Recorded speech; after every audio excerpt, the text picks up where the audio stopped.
Bonsoir et bienvenue dans votre journal du lundi 11 juillet 2016. Découvrons tout de suite les titres de notre édition. Le premier centre de gestion des travailleurs indépendants a été inauguré ce matin au Lamentin. Trop de lieux et trop de logements sont encore inadaptés aux personnes en situation de handicap. Zoom sur l'accessibilité. Le lycée Victor Schœlcher a organisé sa deuxième soirée des flambeaux le vendredi 8 juillet dans la salle Aimé Césaire de Tropicatrium. Le festival de Fort-de-France continue, zoom sur la programmation des prochains jours. La bande à Mano a encore connu le succès à Vieux Habitants en Guadeloupe.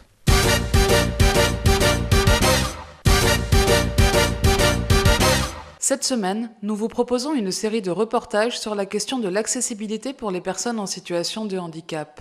Commençons par un constat. Selon le calendrier fixé par la loi handicap du 11 février 2005, l'accessibilité des établissements recevant du public devait être achevée en 2015. Dans cette loi, le législateur a généralisé le principe d'accessibilité qui s'applique donc également au commerce de proximité et de détail.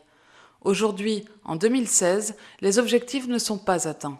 En Martinique, des efforts ont été faits depuis quelques années pour aménager les administrations, la voirie et les espaces culturels. Mais les établissements commerciaux ont pris du retard. Effectivement, une personne en fauteuil roulant est malheureusement dans l'impossibilité d'accéder à de nombreux commerces de façon autonome. Pourtant, selon une étude de l'INSEE, 17% de la population martiniquaise serait en situation de handicap, un taux sensiblement proche du taux national qui est de 16%. Depuis quelques années, des entreprises spécialisées dans les aménagements pour les personnes en situation de handicap ont vu le jour en Martinique. Des certifications existent pour s'assurer des compétences de ces dernières. Nous, Prism Access, avons fait la démarche d'être habilités pour ça. Nous avons 2 labels. Alors le premier est Calibat qu'on a eu en 2014. Alors Calibat est un label connu dans le BTP, mais nous avons sollicité le volet accessibilité des logements privés. Et pour encore plus asseoir notre savoir-faire, nous avons depuis fin 2015 passé un autre cap, puisqu'on a été labellisé Handibat, qui est vraiment la marque spécialisée de l'accessibilité et qui reconnaît vraiment le savoir-faire, le même processus.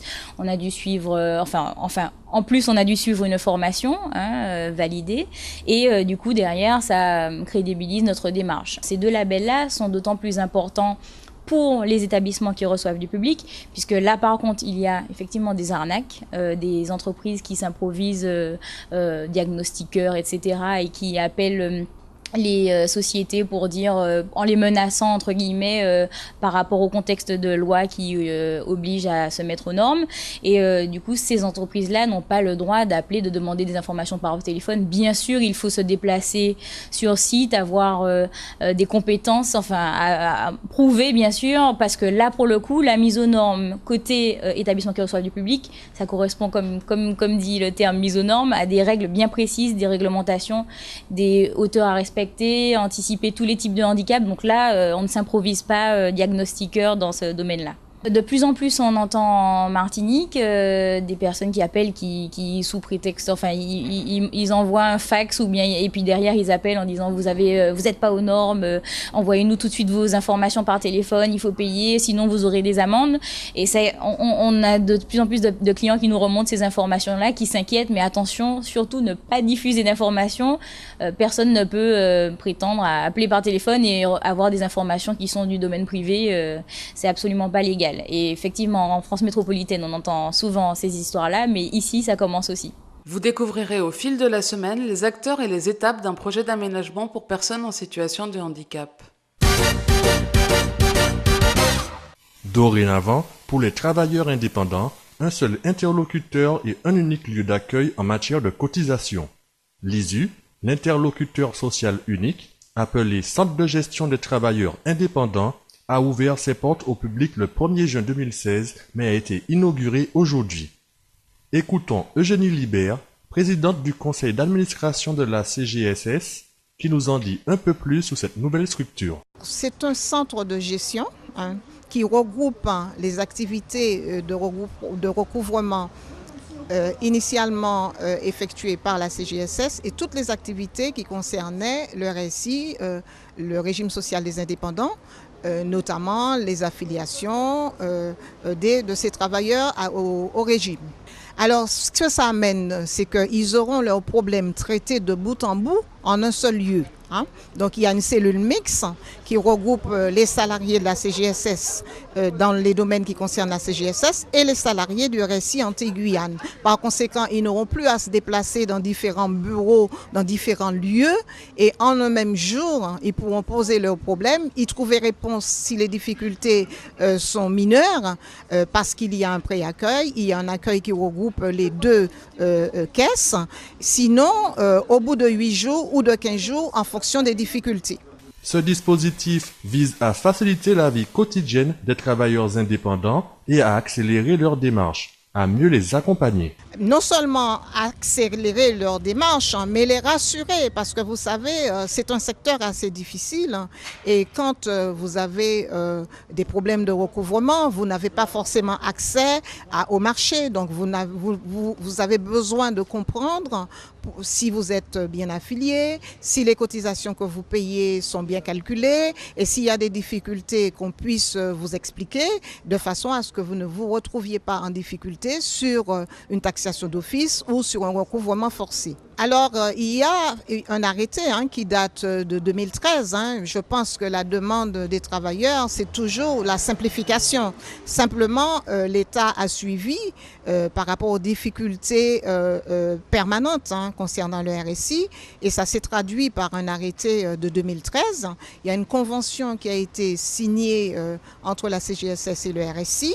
Il y a eu la mise en place d'un conseil de surveillance. D'ailleurs, nous avons une réunion du conseil de surveillance vendredi pour noter les évolutions, les difficultés qui persistent et avoir un recours au national pour toujours chercher à résoudre de manière efficace les problèmes que rencontre ce secteur.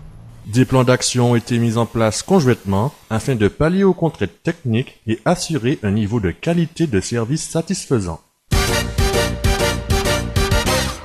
Pour clôturer une année difficile, le lycée Schellcher a organisé vendredi 8 juillet dans la salle Aimé Césaire de l'Atrium sa deuxième édition des Flambeaux, une soirée festive et artistique dont l'objectif est de récompenser les élèves méritants qui se sont distingués dans différents domaines comme le travail scolaire, la citoyenneté, le théâtre, le sport ou encore le civisme. Très émue et très honorée. Ce lycée me tient beaucoup à cœur, à la fois comme ancienne élève, mais aussi parce que j'y ai passé toute ma carrière, plus de 30 ans au lycée Schellcher. C'est vraiment un grand moment ce soir d'être là et de retrouver les élèves, de retrouver les équipes et de pouvoir les féliciter. La réussite de nos élèves nous a toujours tenu à cœur parce que un élève qui réussit, c'est un élève qui travaille, c'est un élève qui, chez lui ou dans son assiduité au cours, manifeste des efforts, du travail. Donc, c'est déjà quelque chose de très émouvant, cette réussite. Elle ne tombe pas du ciel. On a souvent l'impression que les élèves ont des facilités, c'est vrai, mais ils ont besoin aussi de tout ce travail, de tous ces efforts.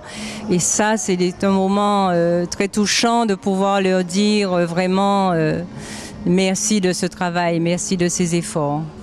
Et je pense notamment aux élèves de terminale qui vont quitter le lycée, qui ont réussi cette année et qui vont partir vers d'autres horizons, sans doute, devenir étudiants en tout cas, et qui partiront, et c'est vrai qu'ils gardent toujours en eux un peu du lycée Schellcher. Ça, j'en suis sûre. Quand je rencontre mes anciens élèves par hasard dans la rue, ils ont souvent ce petit mot à notre lycée Schellcher, et c'est très touchant aussi. Pour les élèves méritants, cette soirée vient récompenser leur implication scolaire et leur engagement social, sportif ou artistique.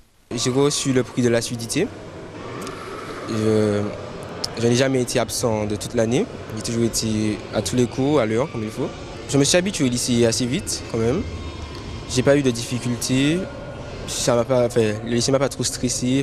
De passer du collège au lycée, ça a été une étape quand même assez dure parce que quitter un établissement qu'on avait plusieurs années pour après aller dans un autre, qui est plus grand, c'est assez difficile. Mais sinon, tout s'est bien passé. Je chante depuis que j'ai 7 ans, donc une passion pour moi. Je joue également du piano. Donc je salue ma prof de piano, donc Mylène Duclos.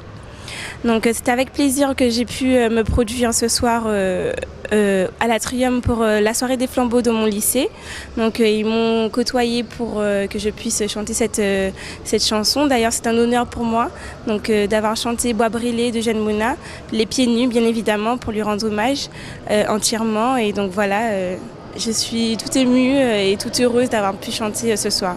Ma première année au lycée, elle a été très chaleureuse. J'ai bien été accueillie, que ce soit par le personnel, par le proviseur, par tout le monde en fait. J'ai rencontré des amis que j'avais déjà avant et j'ai fait la connaissance d'autres personnes également.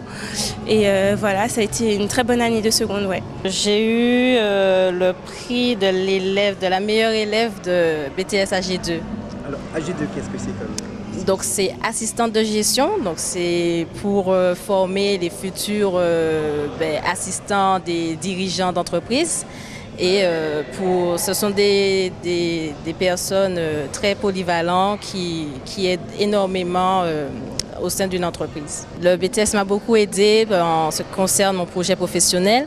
Donc à la suite de ce BTS, je vais réaliser une licence de droit pour être juriste d'entreprise spécialisé dans les droits d'Internet, pour travailler en collaboration avec les entreprises qui effectuent le e-commerce. La communauté scolaire du lycée Schellcher a connu une année chahutée, au cours de laquelle son avenir semblait incertain. C'est donc en musique et sous les applaudissements qu'une nouvelle page se tourne.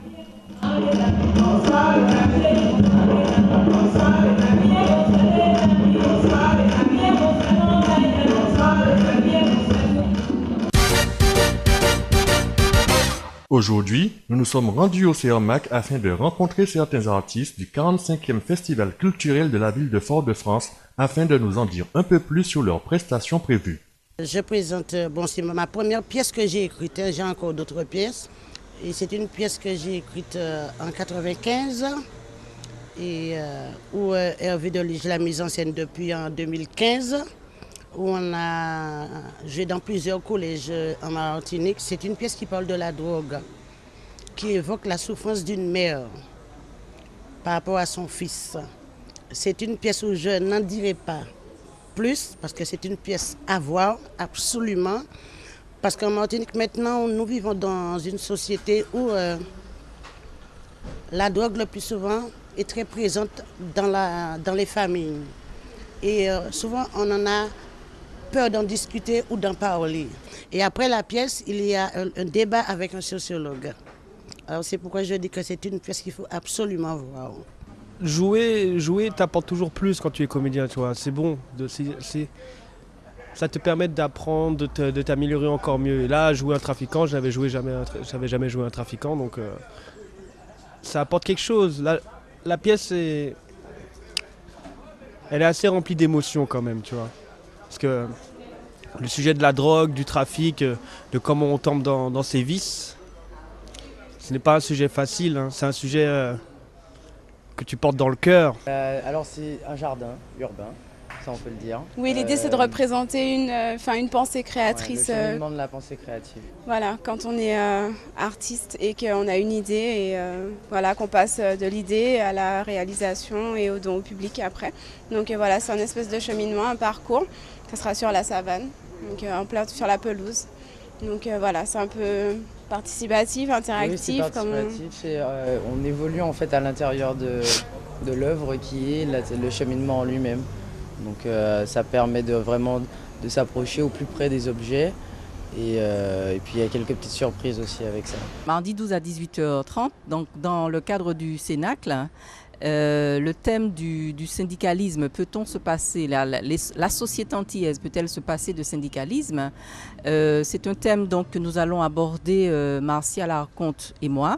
Martial Arconte, donc, qui est directeur du travail de Guadeloupe à la retraite.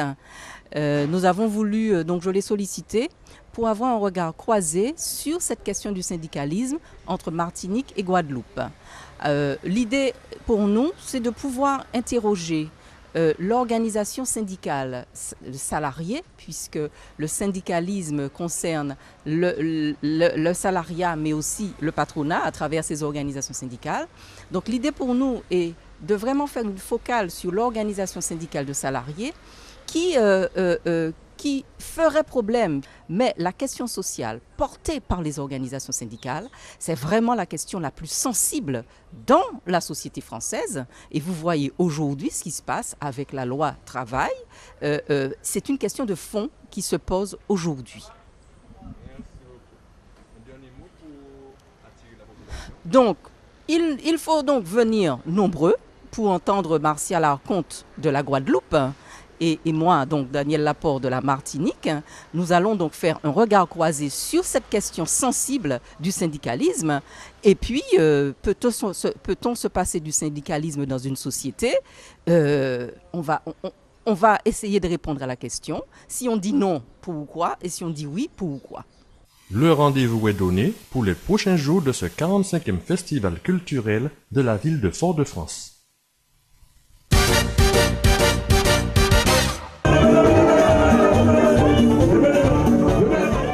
L'association Piquant, située à Vieux Habitants en Guadeloupe, a convié samedi dernier la bande à Mano pour orchestrer leur midi-minuit. Le leader du groupe nous parle de sa formation. Nous faisons de la musique de danse. Les chansons que nous interprétons, ce ne sont pas seulement des chansons du JM Harmonie. Nous jouons de la biguine, mazioka, nous faisons aussi quadrille, nous faisons du zouk, nous faisons du compas bien évidemment, de la musique salsa. Je crois que dans notre répertoire où nous intégrons aussi des chansons, des boléos, alors, énormément de boléos, mais aussi des tangos, des valses selon l'endroit où nous jouons.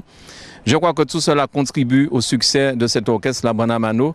Donc, je voudrais remercier une fois de plus le peuple guadeloupéen pour l'amour qu'il nous porte. Et puis aussi nos amis martiniquais qui, eux, nous connaissent depuis fort longtemps, depuis 16 ans maintenant, qui nous soutiennent, même s'ils ne se manifestent pas autant, mais ils nous soutiennent. Donc, merci à tout le monde. Si nous sommes à ce niveau-là, c'est grâce à vous, c'est grâce à vos appels téléphoniques, c'est grâce à vos critiques aussi. Ça nous permet d'avancer et de faire mieux, en espérant faire mieux en tout cas, pour demain. Et puis nous sommes contents, nous Martiniquais, à travers la bande à Mano, de venir quelque part emmener la Martinique avec nous, faire parler de la Martinique à travers nos différents déplacements. Et ça, nous sommes heureux de le faire parce que, en tant que Martiniquais, moi en tant que Gaumonnais, je suis content de le faire pour ma commune le Gaumont, mais aussi pour la Martinique. Et puis au-delà de ça, puisque nous sommes écoutés aussi en métropole, en Belgique et au Luxembourg, d'exporter quelque part notre culture et d'aller, entre guillemets, si je peux exprimer et utiliser ce mot, quelque part coloniser d'autres pays avec la musique de chez nous, de la Martinique, des Antilles et de la Guyane. Voilà.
Le prochain rendez-vous de la bande à Mano, c'est jeudi 15 juillet au Palais des Sports du Gosier, invité pour les 50 ans des Vikings de la Guadeloupe.